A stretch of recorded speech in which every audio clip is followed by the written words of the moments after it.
Salut tout le monde, c'est Jojol. Apple a présenté ses deux nouveaux iPhones, l'iPhone 6 et l'iPhone 6 Plus. Ces deux iPhones se différencient par rapport à la taille d'écran. L'un fait 4,7 pouces et l'autre 5,5 pouces. Ces deux iPhones sont plus fins par rapport à l'iPhone 5S, l'iPhone de l'année dernière.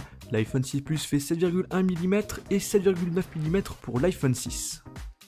L'écran de ces deux iPhones a changé, c'est du Retina HD, on reste sur du LCD mais avec une résolution qui a été améliorée. 1334 par 750 pour le 4,7 pouces et 1920 par 1080 pixels pour l'iPhone 6 Plus. L'iPhone 6 Plus disposera ainsi de 185% de pixels en plus que l'iPhone 5S, ce qui est tout à fait énorme. En ce qui concerne les caractéristiques, on a un processeur A8 64 bits, au niveau du CPU c'est 20% plus rapide et la partie graphique c'est 50% plus rapide que l'iPhone 5S. On a également un coprocesseur, le M8, qui est plus intelligent puisqu'il est capable de voir les différents mouvements que vous allez réaliser. Par exemple, il arrivera à détecter si vous marchez, si vous faites du vélo ou si vous courez par exemple. L'appareil photo c'est du 8 mégapixels, on a une mise au point qui est plus rapide et plus précise, ce qui vous permettra de faire des photos de mouvements de qualité. Il détecte également les visages plus rapidement. En ce qui concerne les vidéos, on peut filmer en 1080p avec 30 images par seconde ou 60 images par seconde.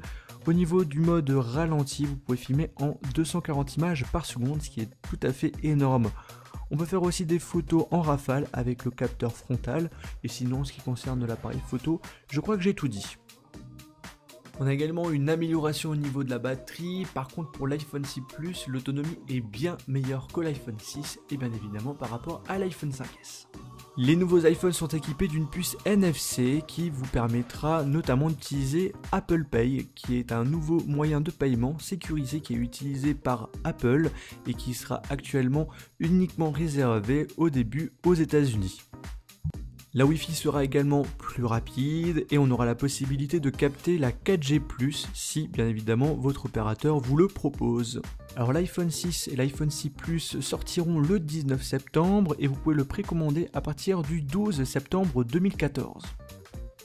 Ils seront équipés d'iOS 8 qui sortira officiellement le 17 septembre pour tous les appareils iOS compatibles. Sinon, on nous a présenté l'Apple Watch, donc la montre connectée d'Apple, avec un écran bien évidemment qui est tactile. On a un processeur Apple S1, on a un haut-parleur, la vibration, on a plusieurs bracelets au choix, on a deux tailles d'écran, donc ça c'est pas mal du tout. On a l'intégration de Siri, on peut accéder aux photos, répondre aux SMS, aux messages que vous recevez, et on a même la possibilité d'installer des applications sur cette montre. Bon, je vous ai résumé rapidement ce que nous a présenté Apple. J'espère que cette vidéo vous a plu. On se retrouve dans une prochaine vidéo iOS ou Android sur ma page Facebook, Twitter, Google+. Et n'oubliez pas de vous abonner sur ma chaîne YouTube. Salut!